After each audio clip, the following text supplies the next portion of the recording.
Hi, today is the first episode of our March for Myself series where we're going to focus on all things for you and pouring into yourself before trying to help other people. And so today we're going to start with.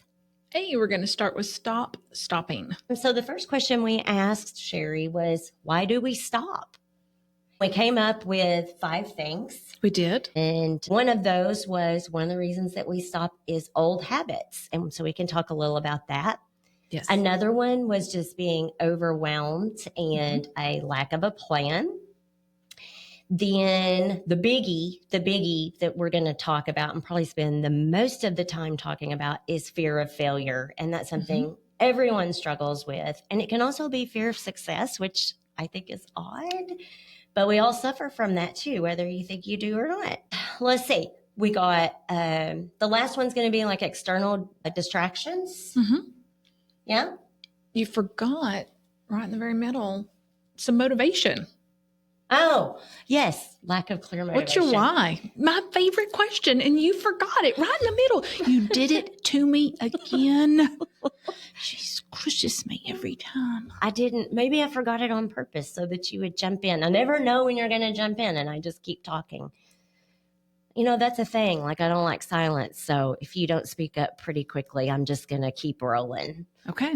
All right. All right. I'm going to speak up more often. Yeah, so we're going to go through those 5 things. And again, I think we're probably going to talk mostly about fear of failure. I think there's a lot packed in there and how that works. And then we're going to end the show with some things that you can do to help yourself stop stopping. I think these things are so important because I think of all the times in my life that I started something or, you know, I felt this urge like, of something that I felt passionate about and I wanted to do. And in the beginning, I was super highly motivated and had a lot of energy to do that. And I talked to everyone about it and I got a lot of excitement. And then for whatever reason, I just stopped. And I think about those things like, where could I be now if I had stopped stopping? A lot of us, we have that shiny object syndrome. Ooh. That's a good one. I love shiny things. Yeah. So what happens naturally to a shiny thing is sometimes it gets a little dull as we have it. And maybe that's part of what happens is the newness wears off.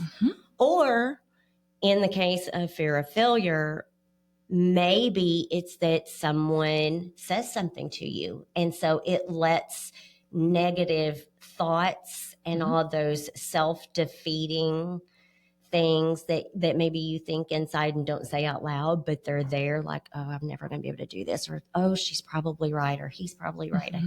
This is beyond something I'm capable of. And we kind of feed into that. And maybe that's why we stop.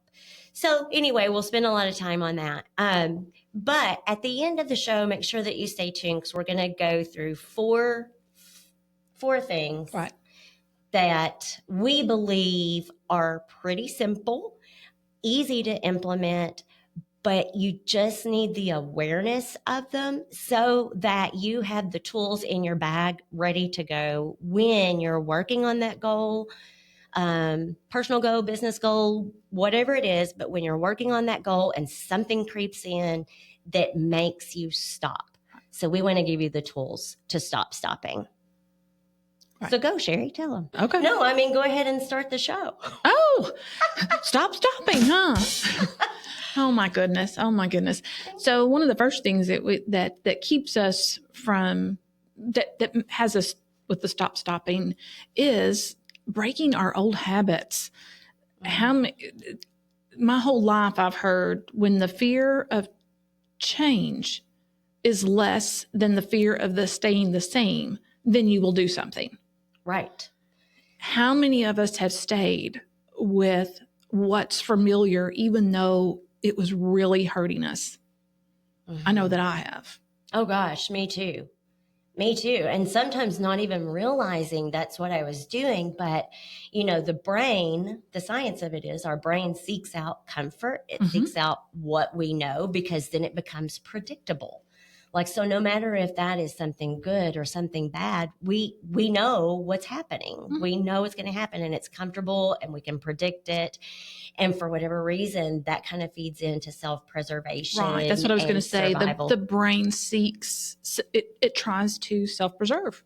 So, you know, like habits, when I'm thinking about habits and comfort, it's just so easy too, because habits are usually something that we have carried for a lifetime. Your brain creates these pathways. Mm-hmm.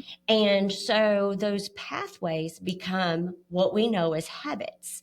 And so when you try to change that, you think about walking through the woods, and you could take the path that you always take because it's a path, right? It's cleared out. There's no briars. It's pretty clean. You could probably walk it barefoot if you want to with your eyes closed. But you decide you want something new. So you go to try to make a new path. Well, what happens? Oh, it takes a while before you can see your trail. Yeah, and it's a lot of work. It is right? a lot of work. And maybe you don't have the tools with you. So you don't have a sickle or a knife, and you're having to pull weeds. And maybe you didn't wear shoes because you thought you were going to be on your same path. And there's some thorns. There's some things that hurt. Mm-hmm. So we're not as comfortable anymore. Right. So naturally we go back, and we don't even know sometimes it's happening. It's just like, oh, it's just easier to go back to the path. It's going to lead to the same destination. I'm just going to go back and use my same path. You ever done that, Sherry? Oh, I've done it my whole life. Me too. I think I have. I don't know. I'm trying to change it. And I want to make new paths because it does, you know, that's why I like to travel. It's something new. It's a new experience. It's a new way to see things. But I still find myself, if I'm not real careful, just going back to my old ways because that brings me comfort and predictability. So habits, I think, has a lot to do with why we stop. Maybe not everything, and it wasn't one of the top things listed for sure when I was looking at this, but I felt like it was part of just being a human that's really important to understand, is just that our habits alone sometimes cause us to stop, even though we want something really badly. And like you said, until the comfort of staying where we are is more painful than moving where we want to go, a lot of times we'll just stay, even though we really want something else. True. So what's number 2? The number 2 is the overwhelm. The change can be overwhelming. You talked about the path earlier, and we've got that same path drilled out.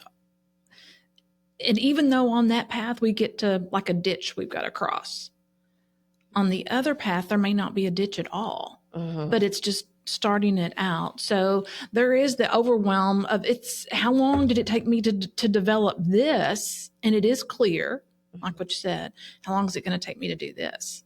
Right. And you know what? Right. You never know. And that path may actually even be a shorter one and takes less.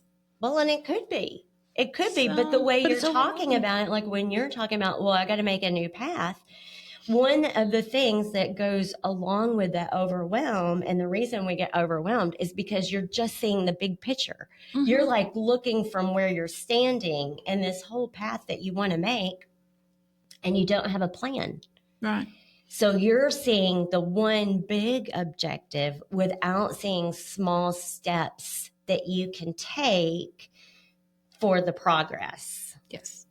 And your brain is going to automatically go to the worst case scenario. Yeah. Always. My kids like to call me worst case scenario mom. And I think that's one. At first, I think it was hurtful a little bit to me. There's our new button for the week. But it is true. I am a worst case scenario person. That is the way my brain works. But that's part of my survival mode, I think. And a little bit of that fight or flight is, if I know the worst that can happen, then I plan for better things, but at least I know, like, if worst comes to worst, this is the worst that can happen. And in a way, that is a motivator for me, because I know, look, it's not death, right? It's not taxes. That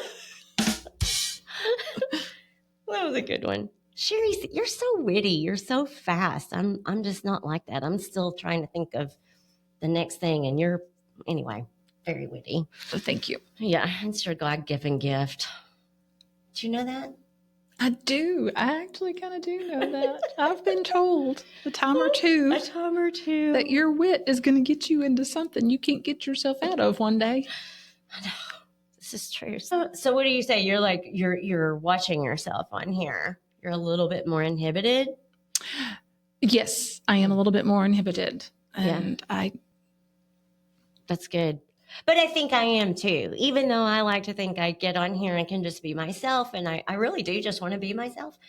I know I say things, even though, we work in a professional public accounting firm. Mm-hmm. And every day we have to be aware, really, really aware of the words we use, of the actions we use, of everything. And sometimes that heightened awareness, it's exhausting because I know for me, I could say something wrong. I could do something wrong. I'm always terrified that could happen. That probably leads me a little bit into fear of failure when it comes to working with maybe different groups that I don't understand really well, because I'm so scared to death I'll say something wrong. But I think that our political environment has done a lot to us in that way. Like, it needs to be okay to make a mistake. Mm-hmm. I think it does. And I think we'd be a lot better off if it was okay to make a mistake or to ask a question, because if it's coming from the heart and you're being sincere and genuine and you're not trying to ever hurt anyone, you're just trying to understand, then that should be okay. Anyway, but I think that's a big thing with fear of failure, and it keeps us, for me, it makes me stay and withdraw into a group that I'm comfortable. There's that word again, that I'm comfortable with, because I'm fearful of doing something wrong, of failing another human. And the last thing in the world I would ever want to do is hurt someone's feelings or fail another human, or them think that I was insensitive in some way. Mm-hmm. Mm-hmm. And that's hard. So, yeah, and I think that holds us back. I think of all the doors we could open if we could just walk in life and with people as humans who make mistakes without fear of failure. Just know that it's okay. I watched a movie over the weekend. It was a really, really powerful movie. And because this summer, one of the things that we work on here and will always work on, because it's always changing, is just diversity and sensitivity training. And it's so important. And it's so important just to everyone to be aware of the words we use and how we use them. And as we educate ourselves, funny thing happens, Sherry. You know what it is? No clue. Fear of failure actually starts to diminish as you become, more educated about those things that you're scared of. Same as, I'm afraid to try something because I'm afraid I'm going to fail. Well, the more I try and the more I fail, the better I'm going to get at it. And the more diminished that fear of failure is going to be. Mm-hmm. So anyway, I was watching this movie over the weekend, and it was really super powerful, and I cried through most of it, probably from about, 20, 30 minutes into it. Wow. For the rest of it. And it was a documentary. And I'll tell you, it has someone that I don't really like. I never have really liked him, but Lenny loves him, and that is Will Ferrell. So I watched it because I thought, Lenny's always watching chick flicks with me. Mm-hmm. So I thought, well, I'll watch this with Lenny because this is one of his guys and it's a documentary. So anyway, watched the movie, and I thought, oh my God, everyone should watch this. Everyone should watch this documentary. And it was touching about how, we just need to watch what we say and how we act, because those things affect someone else's fear of failing. It's easy to think about it like in business or working on a goal, but a fear of failing can just be interacting with someone or, you know, little things. I'm thinking Sherry. about this documentary now with Will Ferrell. You've really got me, really have me off subject, very distracted. That's another one of our things. It's distraction is it. I'm very curious now about this Will Ferrell documentary. Is it about Will Ferrell? Sort of. It's sort of, yes. Actually, it is about it is about him, and it's about his friend. Okay. And anyway, I'll share more with you about that. I don't know that I actually want to talk about it on here because I'm not here to like, you know, we have such a large fan base that I would have to ask them for royalties because so many people would go watch the documentary after us talking about it. So until I work that out with Will Ferrell and Netflix, you know, let's just keep that under wraps. Okay. No, but in all seriousness, it was very eye-opening and it was good. So, all right. So there, external distractions and life getting in the way. Sorry, I didn't mean to distract you. In all honesty, it's not hard to distract you. No, it is not. Shiny object. It's not hard to distract me either. No. So we have to be really, really careful. So we have some notes with us today. Why we stopping. In a nutshell, we've got all these things. We've got habits, overwhelm, daily distractions, just life in general, procrastinations, and then the big one, which I think everyone could agree. I don't know if you disagree, that would be interesting, but I think everyone could agree fear of failure is probably our biggest downfall. I think that's a lot. That's everybody's downfall, fear of failure. When we were talking about the show last week, we were talking about we would bring in some really famous people as we do these shows through the month of March. Okay, so we were talking about, one of them I think was Michael Jordan. And he talked about missing, over 9,000 shots in his career. He had missed all those shots. And he had lost like over 300 games. That's a lot. That is a lot. That is a lot. How many times would people try? 9? If I miss it 9 times, I'm going to quit. Yeah. Maybe not even that many. There have been things in my life that I've done. Look, I am easily crushable. I know I'm that person. And the weird thing is, like, I don't need a lot of people to tell me I can do something. I can tell myself I can do something and I can create it and believe in it, talk about it. But if I fail or someone says something to me, maybe just once or twice, 3 times, I'm done. It's done. Same. But so this story about Michael Jordan and all of this, I thought that was so inspiring because I wish I had a tiny fraction of that. Just a tiny fraction. I bet you do. You just don't see it like some of the rest of us see it. Maybe. I don't know. You do have that. I'm telling you right now. I'm looking at you and I'm telling you, you do have that tiny fraction. Okay, well, I need to give work it on some that. value. Give it some value and pick up that fraction more often. Yeah. So, well, thanks, Sherry. Because I feel like I don't carry a lot of that. Oh my goodness. There's actually someone in our community here, and I will not say who this is. Most people would know who I'm talking about, but they are incredible in this area. I have seen them fail over and over and over, but I've seen them succeed. But the success is usually very limited. Like something tragic usually happens. And when they fall. I mean, fall hard, crushing, fall. And then the next thing you know, here's the next thing. They just reinvent, start back up, find some way to be successful. And just like with what Michael Jordan says, he uses his failures to find success. That's what he did. And that's what this person in our community does. And I'm always just amazed to watch them. And I always say to myself, I don't care if people like him or don't like him. I almost said hate because I feel like it is that polarizing of a person. You either love him or you hate him. But the fact that he can fail And everyone, this is my problem. People see me fail and I can't stand it, Sherry. If I fail and people see that, then I've tied that, to my identity, which that's going to be one of the things that we're going to talk about on how we stop stopping. But that's a thing. And I don't know how to come back from that. So anyway, in a way, I believe the way to come back for that, failure happens to all of us.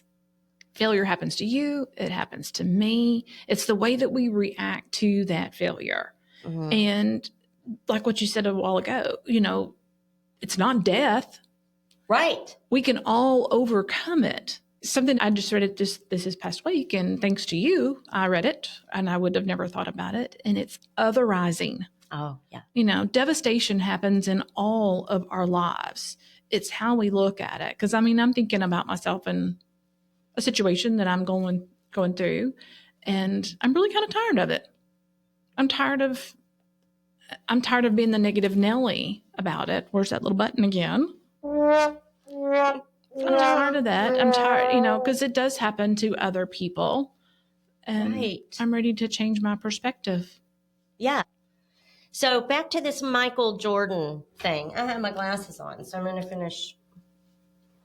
Let's see. I liked that he said, and I have to move my microphone to see this. Okay. I've been trusted to take the game-winning shot and missed. I've failed over and over and over again in my life, and that's why I succeed. So he used that for fuel to improve. And his story shows that failure isn't the opposite of success. That right there. Failure isn't the opposite of success. No. It's part of the path right to success. And so the old saying goes, if you're not failing, you're not trying. You're not doing anything. Can you imagine if we succeeded first try on everything? Yeah, no, that doesn't happen. But hey, Sherry, you know what? You know what has made us think that way in the world that we live in right now is social media. Yes. So let's talk about that just for a second, because I think it's so important with what we're talking about today with fear of failure. One, if you want to do something, you have to put it out on social media. Well, you know what? On my social media, it's all my friends and family, and they know me. And so they're going to watch it because they know me, and then they're going to judge me. That's what I think anyway. I think they are going to judge me. And you know why that is because I probably do that to other people. I watch their stuff and I judge them. But you know what else happens is there's something that we haven't even talked about, and I didn't put it on our list of top things, but I probably should have. Okay. And that is fear of that imposter. Being an imposter syndrome, right? So like the people that know me that are watching this podcast or anything else I do for that matter, but are they looking at me and they're thinking, well, God, I know her. That's not her. But it really is. It's just that this wasn't the person I was then. Does that make sense? It does. And that stops me a lot. When I first started thinking about doing this podcast and putting it out on my social media, the first thing I wanted to do was only put it on Collab-Works because I didn't want to be judged. I didn't want that fear of failure. I didn't want people to criticize me, and I definitely didn't want to come across as an imposter. Right. But you know what, Sherry? This is who I am. It is. Would you say that it is? I mean, you've worked with me for 13 years.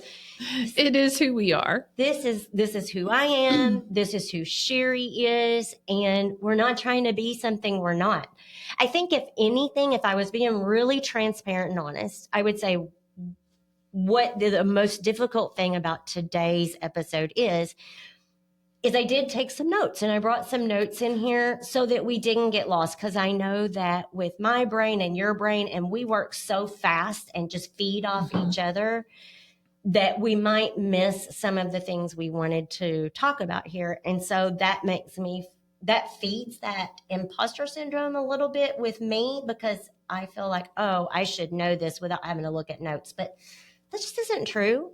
My notes are here to keep me on task, on target, so we can bring a meaningful message.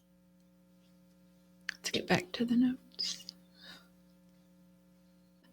All right. So tell us, Sherry, how to stop stopping.